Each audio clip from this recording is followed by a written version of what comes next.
कथुरिया जब घर के सामने आए तो आश्चर्यचकित रह गए। घर में इतनी रोशनी क्यों है? मुझे शब्दों से कुछ समझ नहीं आ रहा था कि मेरे घर में लाइट आ गई थी, इसलिए मैंने वहां जाकर देखा। कथुरिया आरारा की ओर चले गए। तभी घर से एक अत्यंत सुंदर स्त्री निकली। कथुरिया कुछ देर तक लड़की को देखता रहा। इसके बाद उसने कहा कि तुम कौन हो और क्यों आए हो? लड़की ने कहा, मैं आपकी पत्नी बनना चाहती हूँ। आप बहुत मेहनती और दयालु व्यक्ति है। मैं आपको पसंद करता हूँ। मैं आप जैसे किसी व्यक्ति की तलाश में था, इसलिए मैं आया। मैं देख रहा हूँ कि तुम बारिश में पूरी तरह भीग गए हो। आप घर आ जाओ। मैंने गर्म पानी रखा है, आकर हाथ मुंह धो लो। पहले से धुले हुए कपड़े पहने। मैंने तुम्हारे लिए भोजन उगाया है, खाओ।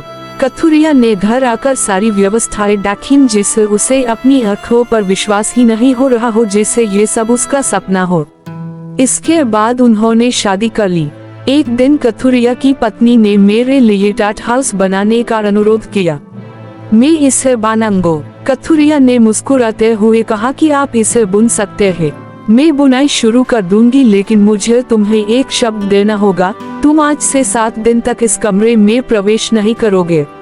कथुरिया, ठीक है, मैं नहीं डाखांगो। लेकिन कथुरिया की पत्नी ने क्यों कहा, वह तुम्हें बाद में बताऊंगी। कथुरिया की पत्नी घर में घुस गई और दरवाजा बंद कर लिया। उसके बाद 7 दिनों तक उस घर से धीरे धीरे केवल घाट घट और टैंगो की आवाज ही सुनाई देती रही। इस बीच कथुरिया के मन में बहुत उत्सुकता थी कि वह खिड़की से देखेगा, लेकिन उसने अपनी पत्नी से वादा किया था, इसलिए उसने फिर कभी नहीं देखा। 7 दिन के बाद उसकी पत्नी हाथ में एक सुंदर वस्त्र लेकर बाहर आई।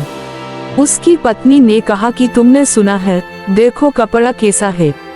कथुरिया ने इसे हाथों से देखा और कहा कि यह बहुत सुंदर है। कथुरिया की पत्नी ने वह कपड़ा कथुरिया को दे दिया।